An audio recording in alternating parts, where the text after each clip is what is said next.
So there can be lots of different ways of coming to this realization, which is a kind of non-realization, because it's not something that is able to be grasped and realized in the normal sense of the word.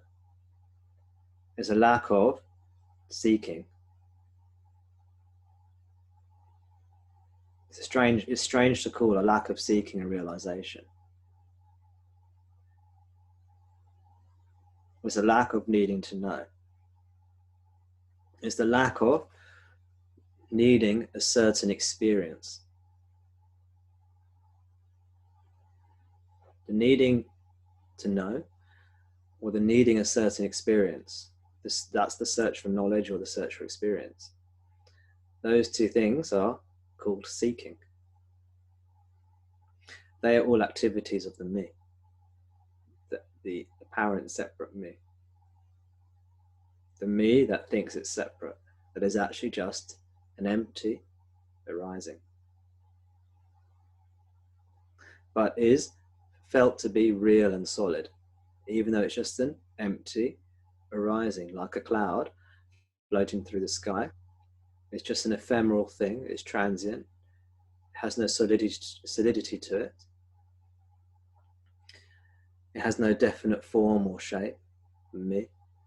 It arises and we think it's real, and then that me then starts seeking and looking for knowledge and experiences.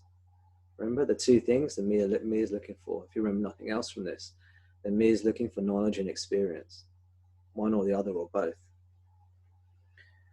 Of course, knowledge and experience, we've just said the me is ephemeral, is transient, has no solidity to it, there's no definite form or shape.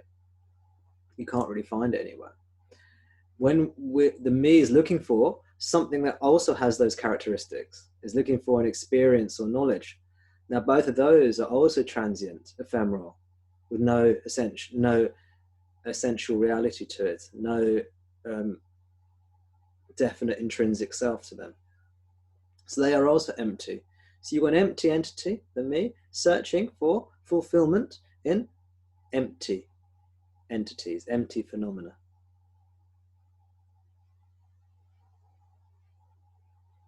But because they're both empty arisings, they're both totally liberated. Because they arise and then they fall.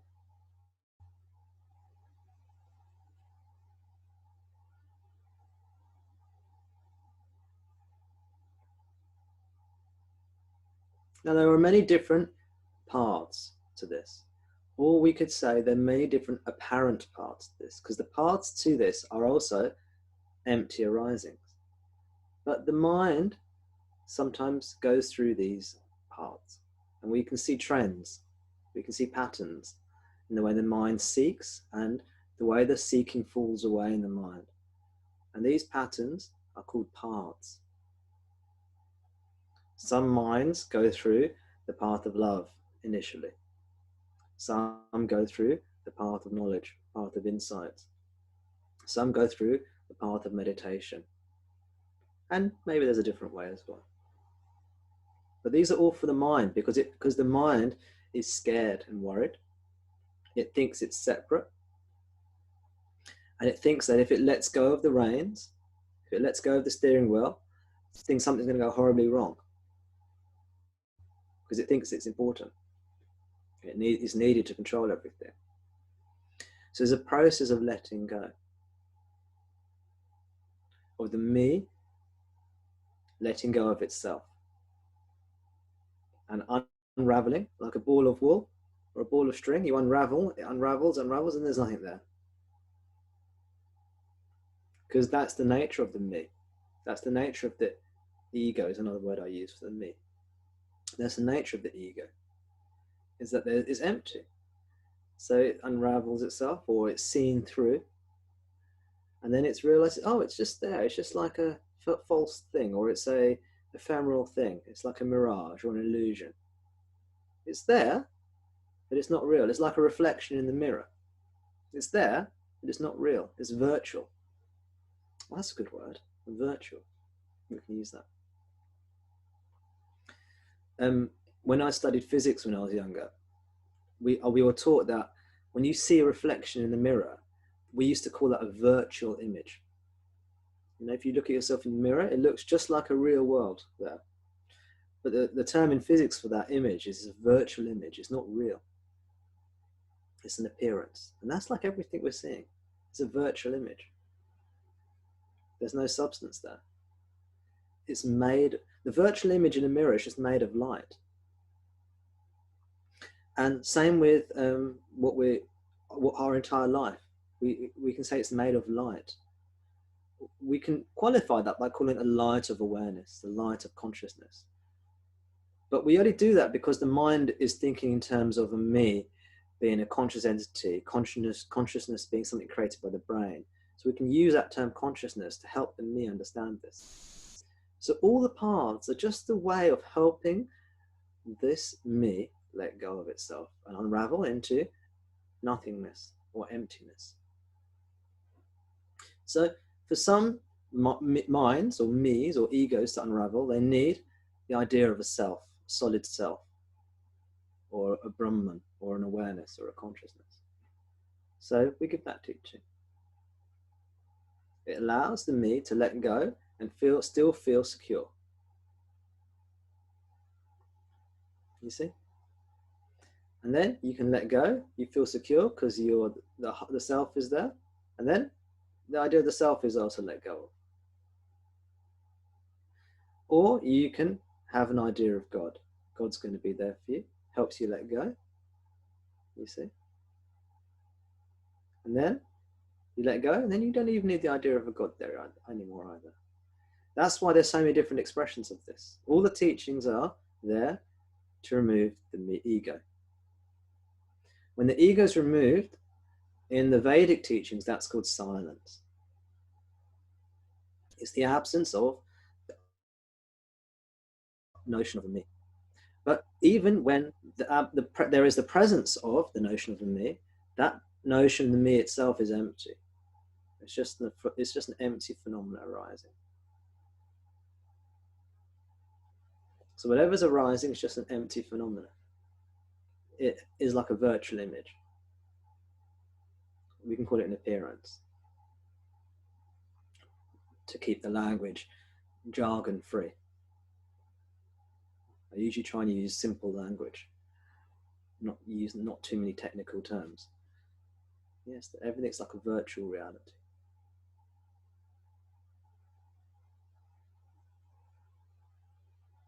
So you had this experience, you have these concepts, that's fine, have them, use them.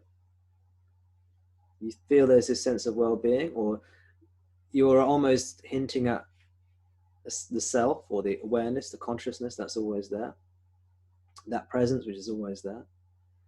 Have that. The mind needs that, so have that. Cling to that as long as the mind needs it, and then that's a way of letting go. Eventually you have to ask the question. This is something Ramana pointed out. He goes, eventually all practices, you have to ask the question, who or what is the entity that's carrying out the practice?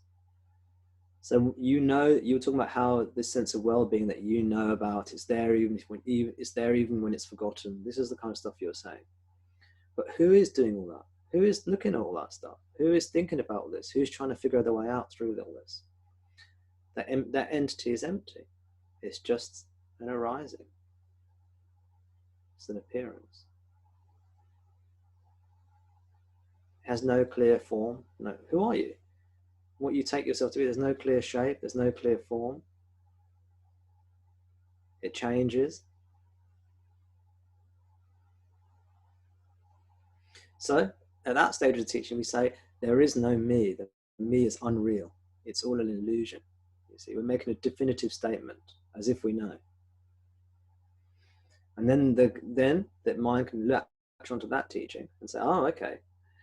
I've been told now by the guru that this is all an illusion. So I can let go now because it's just illusory. But then what we always come back to is what is, which is beyond concepts of this or that, or real or unreal, or God or no God.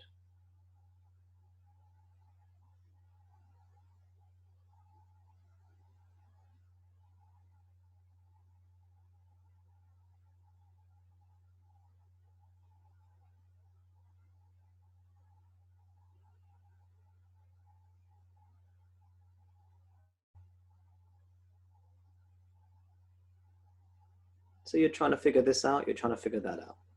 That means you're looking for knowledge. If you're doing that, you're looking for this experience, you're looking for that experience. That means you're seeking experience if you're doing that. So there's a search for knowledge, search for experience. Who's seeking? What's seeking? Look. Do you have a definite form? Do you have a color, a shape? What do you feel like? They're just empty phenomena, rising, falling.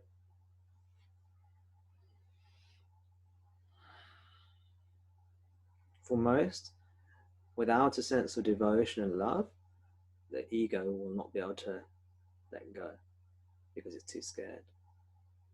So devotion, love,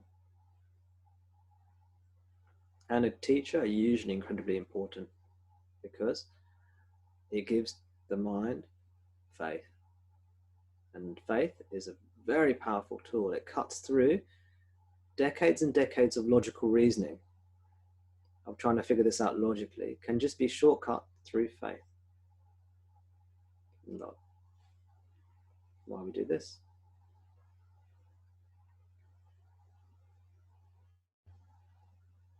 We come directly into contact with the now, the divine, godly, holy now.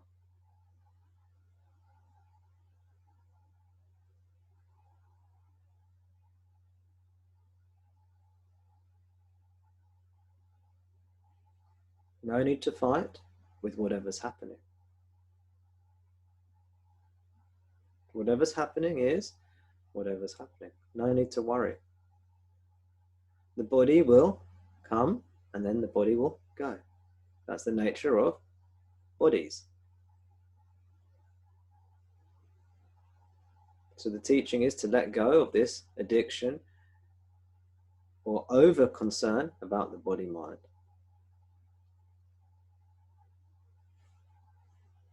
So when it's time to let go of the body mind, we just let it go.